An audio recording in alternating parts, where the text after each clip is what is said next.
সকাল 6:30 থেকে 10টা পর্যন্ত আমার সকালের রুটিন। সকালে একটু তাড়াহুড়োর মধ্যে কাজগুলো সারতে হয়। রাধে রাধে বন্ধুরা, কেমন আছো তোমরা সবাই? আশা করি ভীষণ ভালো আছো। আমরাও কিন্তু খুব ভালো আছি।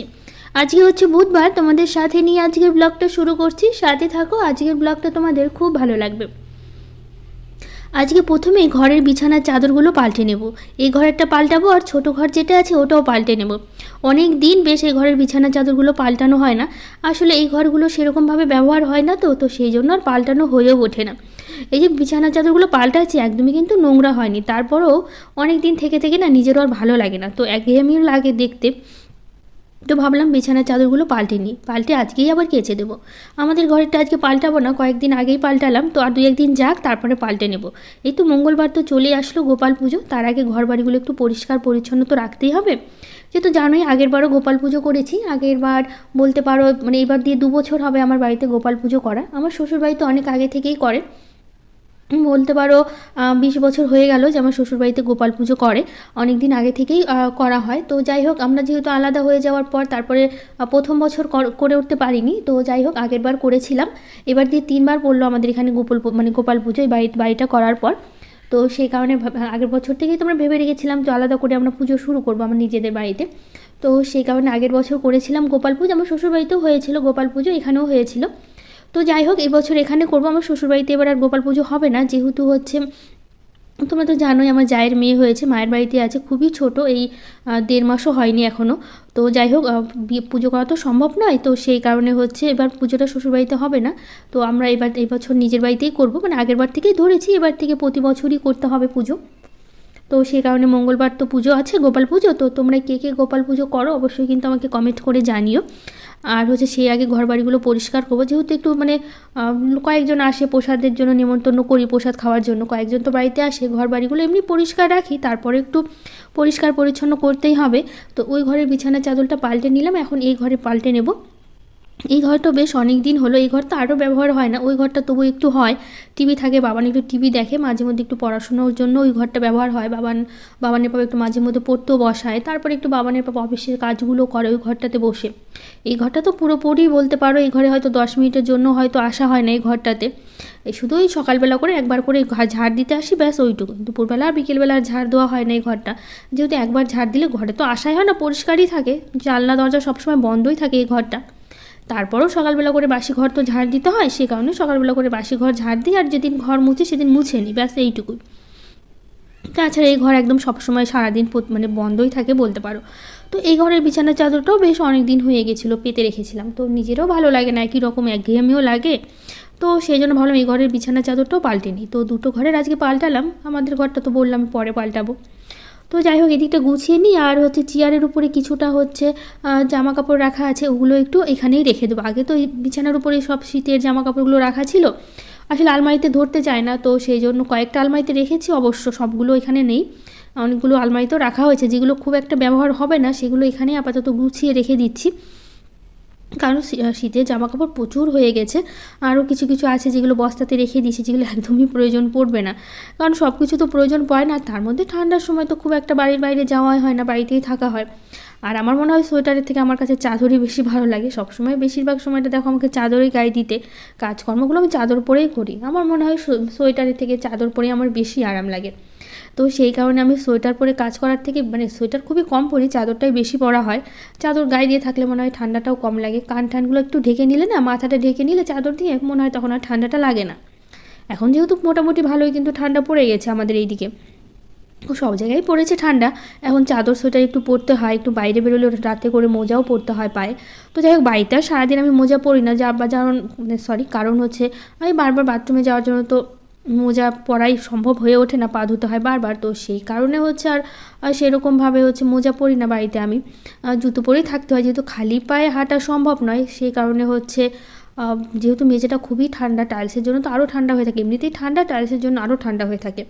তো যদি এই শীতের কটা মাস সবসময় জুতো পরে থাকতে হবে, নইলে হাঁটা যায় না, তার মধ্যে অত ঠান্ডা লেগে যাবে। সবসময় যদি আমি খালি পায়ে হাঁটা করি বা মানে হাঁটা চলা করি বা কাজকর্মগুলো করি, তো সেই কারণে শীতের এই কটা মাস আমরা তিনজনেই জুতো পরে থাকি। অবশ্য আমাদের বাড়িতে কেউ আসলে সবাই এসে জুতোই চায়, আগে বাড়ির ভেতরে যে থাকে সবাইকেই কোনো না কোনো জুতো দিতেই হয়, দু একজন আসলে তাদের আবার জুতো বের করে দিতে হয়, কারণ সবাই ঠান্ডার মধ্যে দাঁড়িয়ে থাকতে পারে না, প্রচণ্ড ঠান্ডা লাগে, আমরাই পারি না দাঁড়িয়ে থাকতে, সবসময় জুতো পরে কাজকর্মগুলো করতে হয়, প্রচণ্ড ঠান্ডা হয়ে গেছে এখন মেঝেটা। তো যাই হোক, ওই দিকের ঘরগুলো খুব ভালো করে গুছিয়ে পরিষ্কার পরিচ্ছন্ন করে চলে আসলাম এই আমাদের ঘরটাতে, বিছানাটাও তুলে নিলাম। প্রথমে এই ঘরের বিছানাটাই তুলতাম, কিন্তু ওই বাবা দুজনেই ঘুমিয়েছিল, ওরা অনেকটা দেরি করেই উঠেছে। তো ভাবলাম ওরা উঠতে উঠতে আমি ওই দিকের ঘরগুলো গুছিয়ে নিই, তো সেই জন্য বাকি দুটো ঘরের বিছানার চাদরটা পাল্টে গুছিয়ে তারপরে এই ঘরে আসলাম। ওরা ঘুম থেকে উঠলে ভেবেছিলাম হয়তো আরও শুয়ে থাকলে পরে বিছানাটা তুলে নেব, তো দেখছি না, আমার ওই ঘরটা মানে ওই দুটো ঘর পরিষ্কার করতে করতে দেখি ওরা ঘুম থেকে উঠে পড়েছে। তো ওরা গেছে বাইরে ব্রাশ করছে, তো বললাম তাহলে ঘরটা একবারে গুছিয়ে ঝাড়ঝাঁটা দিয়ে পরিষ্কার পরিচ্ছন্ন করে নিই। তো সেই কারণে হচ্ছে ওরা চলে যাওয়ার পর তো এইদিকে বিছানাগুলো সুন্দর করে গুছিয়ে ভালো করে ঝেড়ে নিয়েছি, বাসি বিছানাগুলো গুছিয়ে নিয়ে তারপরে হচ্ছে এখন ঘরগুলো ঝাড় দিচ্ছি। এই যে ঘরগুলো যতই ঝাড় দিই তবু এত নোংরা বের হয়, মনে হয় যেন কতদিন ঘর বাড়িগুলো ঝাড় দিই না। খাটের নিচে যতই পরিষ্কার করি না কেন ঠিক নোংরা বেরিয়ে আসে খাটের নিচ থেকে। তো সবসময় তো পরিষ্কার পরিচ্ছন্ন করে রাখি, তারপরেও জানি না কেন এরকম হয়। তো যাই হোক, ঘরগুলো খুব ভালো করে ঝাড় দিয়েছি, এখন ডাইনিংটা বাকি আছে। সোফাটাও তো খুব ভালো করে গুছিয়ে নিলাম। গুছিয়ে বলতে গেলে এই যে গোছানো বলতে গেলে কোষানগুলো একটু পড়ে যায়, নয় কভারগুলো একটু সরে নড়ে যায়, ওটা একটু টান করা। আমি ছাড়া তো আর কেউ করবে না, বাবা যতই হোক ও তো করবেই না, যতই পড়ে যাক মানে যখনই সরে যাক তবু ও করবে না। বাবান তবু একটু করে, ও একটু বোঝে, কিন্তু বাবা এইদিকে একদমই নেই। তো যাই হোক, এদিকে ঘরগুলো আর ডাইনিংটা তো অর্ধেকটা ঝাড় দেওয়া শেষ, এখন এই দিকটা করি। টেবিলের নিচটাও খুব ভালো করে পরিষ্কার করলাম, বোতলগুলো অনেকটাই খালি হয়ে গেছে। জলের ব্যবস্থাটা বাবানের পাপাই সবসময় করে, মানে খাওয়ার জলটা ভরে বাবানের পাপাই, আমার আবার জল ভরতে একদমই ভালো লাগে না, সবসময় ওই মোটর চালায়, ওই খাওয়ার জলটা ওই ভরে, তো সেই কারণে আমি আর খাওয়ার জল ভরি না, মাঝে মধ্যে ওই ভরে বেশি, আমি মাঝে মধ্যে কখনো মানে ভরি। তো দেখলাম বোতলগুলো মোটামুটি খালিই হয়ে গেছে, আমি বাবানের বাবাকে বললাম মোটরটা চালিয়ে জলটা ভরে নাও, আমাদের একটা জলের ফিল্টার নিতে হয়। বাবানের বাবা অনেক দিন ধরে বলছে ফিল্টার নেবো করে আর নেওয়া হচ্ছে না, দেখি কিছুদিনের মধ্যেই আমরা জলের একটা ফিল্টার নেব। কারণ হচ্ছে সবসময় আমাদের এই ইসের জলগুলো খাওয়া হয়, মোটরে যে ডাইরেক্ট জলটা বেরোয় না ওটাই খাই, ট্যাঙ্কির জল অবশ্য খাই না, তারপরও ফিল্টার হলে খুবই ভালো হয়। তো সেই কারণে একটা ফিল্টার নিবে বাবানের বাবা বলছে মোটামুটি তো সবই নেওয়া হচ্ছে কিছু না কিছু, কিন্তু ফিল্টারটাই নেওয়া হচ্ছে, ওটা যেহেতু সবার আগে দরকার, খাওয়ার জিনিসটা সবসময় ভালো জিনিস খাওয়াটা অবশ্যই দরকার, তো সেই কারণে হচ্ছে ফিল্টারটা নিবে বাবানের বাবা বলছিল। তো দেখি কবে নেওয়া যায়, তো নিলে তো অবশ্যই তোমাদের জানাবো কবে নিচ্ছি। তো এইদিকে দেখো ডাইনিংটা সব ঝাড় দিয়েছি, এখন উঠানটা বাকি আছে, উঠানটাও ঝাড় দিয়ে দিচ্ছি। আমাদের এখানে বেশ ভালোই মোটামুটি কিন্তু কুয়াশা পড়ছে, দেখো দূরের দিকে একটু কিন্তু ঘোলা আছে, মানে এখন তো যেহেতু অনেকটা বেলা হয়ে গেছে, অনেকটাই কেটে গেছে কুয়াশা, আর সকালবেলা উঠলে তো আরও কুয়াশা থাকে, যেহেতু অত সকালে আর ওঠা হয় না ঠান্ডার জন্য, 6টা 6:30টার মধ্যে উঠে পড়ি। আজকে যেরকম 6:30 থেকে কাজকর্মগুলো শুরু করলাম, 6:30টার আগেই উঠেছি ঘুম থেকে, তারপর উঠে একটু ফ্রেশ হতে তো একটু সময় লাগে, তো সেই কারণে হচ্ছে উঠেই তারপর সঙ্গে সঙ্গে তার কাজ করা হয়ে ওঠে না, ঠান্ডার জন্য প্রথমে একটু শুয়ে থাকি, ভাবি উঠবো কি উঠবো না, কিন্তু কাজের কথা মনে পড়লে তখন আবার লাফিয়ে উঠে পড়তে হয়, যতই ঠান্ডা হোক। আমরা যারা বাড়িতে বসে কাজকর্মগুলো করি সংসারের, তাদের যতই অসুবিধা হোক ঠান্ডা হোক যাই হোক উঠে সেই কাজকর্ম করতেই হবে, সে একটু দেরি করে ওঠা হোক আর আগে ওঠা হোক, কাজ তো সেই করতেই হবে, একই কাজই থেকেই যায়। তাড়াতাড়ি উঠলে একটু তাড়াতাড়ি শেষ হবে, দেরি করে উঠলে একটু দেরি হবে শেষ করতে, ব্যাস সেটাই পার্থক্য, তাই না? আমি একটু তাড়াতাড়ি ওঠারই চেষ্টা করি, যেহেতু আমার সকালবেলা একটু তাড়াহুড়োটা বেশিই থাকে, বাবানি স্কুলে যায়, বাবানের পাপা স্কুল যায়, সেই জন্য একটু তাড়াহুড়ো লেগে পড়ে, কাজকর্মের জন্য রান্নাবাড়ি করতে হয়, আমার একটু সকালবেলা স্নান টান করে পুজো দিতে ভালো লাগে। তো যাই হোক, এই যে গ্লাসটা এখন হঠাৎ করে দেখছি, মানে যেটা দিয়ে জল দিয়ে ওটা দেখি এখন হঠাৎ করে দেখি জল পড়ছে, তো এখন দেখছি নিচের দিকটা তলাটা ফেটে গেছে, তো আমি তো বুঝতে পারিনি, এদিকে জল রাখছি, এখন তো জল বেরোচ্ছে কোনটা দিয়ে, উপরে রাখছি জল, তো এখন উঁচু করছি, তো এখন দেখছি ফোঁটা ফোঁটা জল পড়ছে, তারপর দেখলাম নিচে একটা দাগও পড়ে গেছে, দেখুন তলাটা একদম সুন্দর করে ফেটে গেছে। তো এখন কী করবো, গ্লাসটা সরিয়ে নতুন একটা গ্লাস বের করতে হবে, যেহেতু এগুলো গ্লাস আছে কয়েকটা, এগুলো কাঁসার জিনিস, কিন্তু সেই গ্লাসগুলো কিন্তু আমি সেই বিয়ের সময় পেয়েছিলাম, সেই 11 বছর আগে বলতে পারো। এখন অনেক জিনিস বিয়েতে পুজোর অনেক বাসন কোসন, গামলাগুলো, পিতলের অনেক থালা গ্লাস, মানে কাঁসার আর কি, পিতলের না, কাঁসা পিতল, তো কাঁসা পিতল জানি না একই কিনা, তো যাই হোক থালা গ্লাস পুজোর জিনিসগুলো সেগুলো কিন্তু অনেক কিছু আমি বিয়েতে পেয়েছিলাম, সেগুলো কিন্তু এখন ব্যবহার করছি আমি, এগুলো তোলাই ছিল এতদিন বাড়ি করার পরে, তারপর বের করে হচ্ছে আমি করছি। আর তারপরে আমার শ্বশুরবাড়িতে অনেক জিনিস আছে যেগুলো বিয়ের সময় পেয়েছিলাম, পুজোর অনেক জিনিস ব্যবহার করে, আর যেগুলো যেগুলো লাগেনি সেগুলো ছিলই আমার কাছে, তো সেগুলো এখন আমি ব্যবহার করছি। আমার শ্বশুরবাড়িতে অনেক কিছুই আছে যেগুলো আমি বিয়েতে পেয়েছিলাম। তো যাই হোক, এদিকে স্নান করার সময়ও জামা কাপড় কেচেছি অনেকগুলো, অনেকগুলো বলতে গেলে যে বেড কভার দুটো অন্তত কেচেছি, আর 2-1টা জামা কাপড় ছিল, তো সেগুলো তো সব ছাদে মেলে দিয়ে আসলাম, এসে চলে আসছি রান্না করতে। তো ওইদিকে সকালবেলা যা কাজকর্ম ছিল সব করেছি, তাড়াহুড়োর মধ্যে আবার রান্নাটা করতে হবে। দুজনেরই স্কুল আছে, বাবানেরও আছে, বাবানের পাপারও আছে, দুজনেই স্কুল যাবে। তো মাছ আনতে আর বাজারে যায়নি, এনেছিল, এটা হচ্ছে মাছ এনেছে, কালকে এনেছিল, কালকে বাজারে গিয়েছিলো। তো অর্ধেকটা রান্না করেছিলাম, অর্ধেকটা রেখে দিয়েছিলাম, যেহেতু এতগুলো লাগবে না, তো সেই কারণে রেখে দিয়েছিলাম। কালকে 7 পিস রান্না করেছিলাম, আজকে 7 পিস রান্না করছি। তো যাই হোক, এদিকে দুবারে আমাদের হয়ে যাবে, যেহেতু 3 জন মানুষ। তো যাই হোক, মাছগুলো রেখে দিয়েছিলাম, সেটাই করছি। তো বাবানের বাবা বললো আলু ফুলকপি দিয়ে করতে মাছের ঝোলটা, তো ভাবলাম ঠিক আছে করে দিচ্ছি। আলু ফুলকপি দিয়ে মাছের ঝোল করব, আর করব হচ্ছে সিম ভাজা করব। তো এদিকে মাছটা মানে একটু দেরি হয়ে গেছে, তো সেই কারণে না একসাথেই 2-3টে কাজ করছি। ভাত বসিয়ে দিয়েছি, মাছ ভাজতে বসিয়ে দিয়ে সবজিগুলো কাটা হয়ে গেল, এদিকে মশলাটাও মানে সবজি ভাজতে ভাজতে এদিকে আবার মশলাটা করে নিতে পারবো, তাহলে এক টাইমের মধ্যে কাজ হয়ে যাবে। আবার ঝোলটা বসিয়ে দিয়ে এদিকে আমি আলু আর সিমটা কেটে নিতে পারবো, তাহলে হয়ে যাবে। নাহলে সব কিছু রেডি করে আবার রান্না বসাতে গেলে অনেকটা দেরি হয়ে যায়।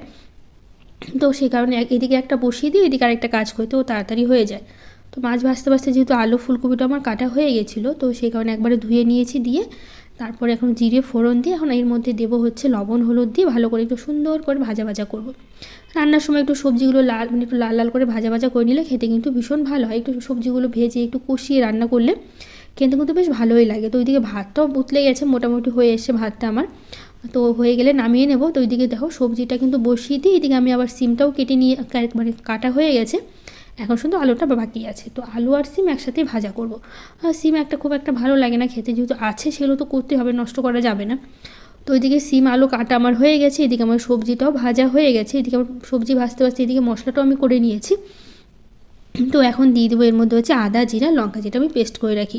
তো টমেটো ছিল না, টমেটো ছাড়া মনে হচ্ছে তরকারির স্বাদই লাগে না খেতে, মানে সারা বছর বেশিরভাগ আমাদের টমেটোই খাওয়া হয়, টমেটো ছাড়া মনে হয় না খুব একটা তরকারি খাওয়া হয়, মাঝে মধ্যে বাদ পড়ে। তো বাবার আনতে ভুলে গেছে টমেটো, তো সেই জন্য ছিল না দেখে আর হচ্ছে আমি দিলাম না। তো এদিকে ঝোলটা বসিয়ে দিলাম, এদিকে সিম কাটাও হয়ে গেছে, এদিকে আমার ভাতও হয়ে গেছে। তো ভাতটা একটু ওপর করে নিই। তো যাই হোক, ভাতের মাঠটা যখন ঝরে যাবে তখন আমার ভাতটা হচ্ছে মানে ঠিক করে নেব, মানে হাঁড়িটা সোজা করে নেব। তো একটু গ্লাস দিতে হয়, নইলে কী হয় বলো তো, ভাতটা পড়ে যায় থালা মানে ঢাকনা দিয়ে, তো সেই জন্য একটা গ্লাস দিয়ে চাপা দিয়ে রাখি। তো এদিকে মাছের ঝোলটা আমার অনেকক্ষণ ফুটে গেছে, তারপরে এখন হচ্ছে আমি দিলাম মাছগুলো দিয়ে আরও কিছুক্ষণ ফুটিয়ে নেব, তাহলে কিন্তু হয়ে যাবে, যেহেতু ঝোলের মধ্যে মাছগুলো দিয়ে একটু কিছুক্ষণ ফুটিয়ে নিতে হয়। তো দেখো একদম ফুটিয়ে নিয়েছি। তো এদিকে আমার মাছের ঝোল হয়ে গেছে, তারপর এখন আমি বসিয়ে দেবো হচ্ছে আলু আর সিমটা ভাজা। তো মাছের ঝোলটা নামিয়ে নিয়েছি, কড়াইটা খুব ভালো করে পরিষ্কার করে এর মধ্যে তেল দিয়ে দিয়েছি, তারপরে দিলাম আলু আর সিমটা, এর মধ্যে আবারও লবণ হলুদটা দিয়ে দেবো, যেহেতু ভাজার সময় তো এটাই লাগে, তো লবণ হলুদটা দিয়ে ভালো করে একটু ঢাকা দিয়ে নেবো, যেহেতু সিমটা একটু সেদ্ধ হতে সময় লাগবে। আলুটা যেহেতু ভাজতে ভাজতে সেদ্ধ হয়ে যাবে, কিন্তু সিমটা আবার কিন্তু সেদ্ধ হতে একটু সময় লাগে।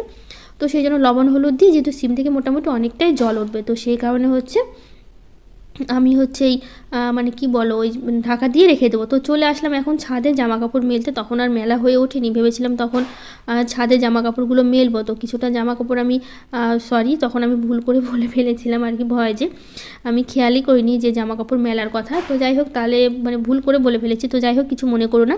তো তখন আর মেলিনি, এখনই চলে এসেছি জামা কাপড়গুলো মেলতে, আসলে তখন আমি ভিডিওর দিকে খেয়াল করিনি। তো যাই হোক, সেই কারণে হচ্ছে ভুল করে বলে ফেলেছি যে হচ্ছে জামা কাপড়গুলো মেলে দিয়েছি, আমি ভেবেছিলাম হয়তো মেলে দিয়েছি, ভিডিওতে আমি খেয়াল করিনি, তাড়াহুড়োর মধ্যে হয়তো ভিডিওটা পার হয়ে গেছে, এটা আমি বুঝতে পেরেছি, মানে এটা ভেবেছিলাম আর কি, তো সেই জন্য বলেছিলাম। তো যাই হোক, ওইদিকে রান্নাবাড়ির সব কাজকর্ম করেছি, আর স্নান করার সময় জামা কাপড়গুলো কেচেছিলাম। তো যাই হোক, কি তোমরা কিছু প্লিজ মনে করো না, ভুলবশত হয়তো বলে ফেলেছি তখন। তো যাই হোক, এইদিকে হচ্ছে দুইটা যে বেড কভারগুলো তুললাম, ওই দুটো বেড কভার আর 2-1টা জামা কাপড় ছিল, আর বেড কভার মানে বালিশের কভারগুলো আর বেড কভারগুলো কটাই কাচা হয়েছে, তো আর সেরকম কিছু কাচিনি। তো ওই বেড কভারগুলো এত ভারী ছিল, ওই পিঙ্ক কালারটা তো বিশাল বড় আর এত মোটা, এত মানে এর আগে যে একসাথে 3টে বেড কভার কিনেছিলাম, বাকিগুলো একদম পাতলা হয়ে গেছে, নরম হয়ে গেছে, কোনটা ওটা এখনও সেই যেরকম নতুন থেকে কিনেছিলাম ওরকমই মোটা আছে, একদমই পাতলা হয়নি, মানে যেরকম কিনেছি সেরকমই আছে বলতে পারো। তো এদিকে সিমটা কিন্তু ভাজা মানে হয়নি এখনও, সিমটা ভাজা হচ্ছে, আর এদিকে হচ্ছে আমি রান্নাঘরটা পরিষ্কার করে নিচ্ছি। তো দেখো এদিকে সিমটা মোটামুটি ভাজা হয়ে এসে, তো চলো কিছু দিদিভাইদের এবার কমেন্টগুলো পড়ে নিই। প্রিয়াঙ্কা গাঙ্গুলি দিদিভাই বলেছে, দিদি তোমায় আমি ফার্স্ট টাইম কমেন্ট করছি, তুমি এত ক্লিন করে তোমার বাড়ি রেখেছো, আমার খুব ভালো লাগে, আর বাড়ি ঘর ক্লিন থাকলে মন আলাদা শান্তি পাওয়া যায়। এটা কিন্তু অবশ্য ঠিক বলেছো, বাড়িঘর ক্লিন থাকলে, পরিষ্কার পরিচ্ছন্ন গোছানো থাকলে মানে দেখেও একটা শান্তি লাগে, নিজেরও মানে বাড়িতে থাকতেও ভালো লাগে। একটু অগোছালো থাকলে নিজের মনে একটু খারাপ লাগে যে অগোছালো আছে, ভালো লাগছে না, কখন গোছাবো। তো সেই জন্য আমি যখনই সময় পাই তখনই কিন্তু ঘর বাড়িগুলো গুছিয়ে রাখি, আর সবসময় গুছিয়ে রাখলে একটা আলাদা ভালো লাগে বাড়ির মধ্যে থাকতে। তো সুলতানা দিদিভাই বলেছে কেমন আছো সবাই, কেমন আছো সবাই, ফার্স্ট কমেন্ট ফার্স্ট লাইক করছি আপু। তো আমি খুব ভালো আছি, আমার বাড়িতে সবাই খুব ভালো আছে, তোমরা কেমন আছো অবশ্যই কিন্তু আমাকে কমেন্ট করে জানিও। পূজা মণ্ডল দিদিভাই বলেছে বাবান কোন ক্লাসে পড়ে। তো যাই হোক, বাবান হচ্ছে মানে বলেছে তোমার ছেলে কোন ক্লাসে পড়ে, তো বাবান হচ্ছে ক্লাস 2-এ পড়ে, যেহেতু এবার ফাইনাল পরীক্ষা দিল, তো এই যে মানে জানুয়ারিতে তখন 3-তে উঠে যাবে। তো লোটাস দিদিভাই বলেছে আপু তোমার ভিডিওতে কমেন্ট না করলে ভালো লাগে না। থ্যাংক ইউ দিদিভাই, তুমি প্রতিদিন কমেন্ট করো, আমি দেখি, আর প্রতিদিন এভাবে কমেন্ট করো, তোমাকে অনেক ভালোবাসা যারা যারা কমেন্ট করো সবাইকে। রিয়া দিদিভাই বলেছে প্রিয়াঙ্কা আমি রিয়া বলছি, কেমন আছো। তো আমি খুব ভালো আছি দিদিভাই, তুমি কেমন আছো অবশ্যই কিন্তু আমাকে জানিও। আগের দিন ব্লগে আরও কিছু দিদিভাইরা কমেন্ট করেছে, রুবি মাঝি, শ্রেয়সী ব্লগ, করবি ডেলি লাইভ, পিঙ্কি দত্ত পাল, সামিয়া আক্তার, ঝিলিক মণ্ডল, সবাইকে থ্যাংক ইউ, অনেক ভালোবাসা যারা যারা এত সুন্দর সুন্দর কমেন্ট করো, এত ভালোবাসা দাও আমাকে সবাইকে। তো এদিকে রান্নাবাড়ি শেষ করলাম, কয়েকটা বাসন ছিল যেগুলো কিছুটা মানে কিছুক্ষণ আগে আমি পরিষ্কার করে নিয়েছি, এগুলো আবার রান্না করার পর ছিল, মানে সিম ভাজার পর ওই কড়াইটা, ঢাকনাটা আর হচ্ছে ওই যে ওভেনের যেটা থাকে ওগুলো একটু পরিষ্কার করে নিলাম, আর তার আগে কিছু বাসন ছিল সেগুলো মেজে নিয়েছি। তো যাই হোক, প্রতিদিনের মতো আমি এই যে রান্নাঘরের ন্যাকড়াগুলো কিন্তু খুব ভালো করে প্রতিদিন কিন্তু পরিষ্কার করে নিই একটু সার্ফের জলে, যেহেতু এগুলো মানে যেগুলো ব্যবহার হয় সেগুলো করে নিই। আজকে যেহেতু 3টেই ব্যবহার হয়েছে, তো ভাবলাম 3টেই একসাথে কেচে দিই।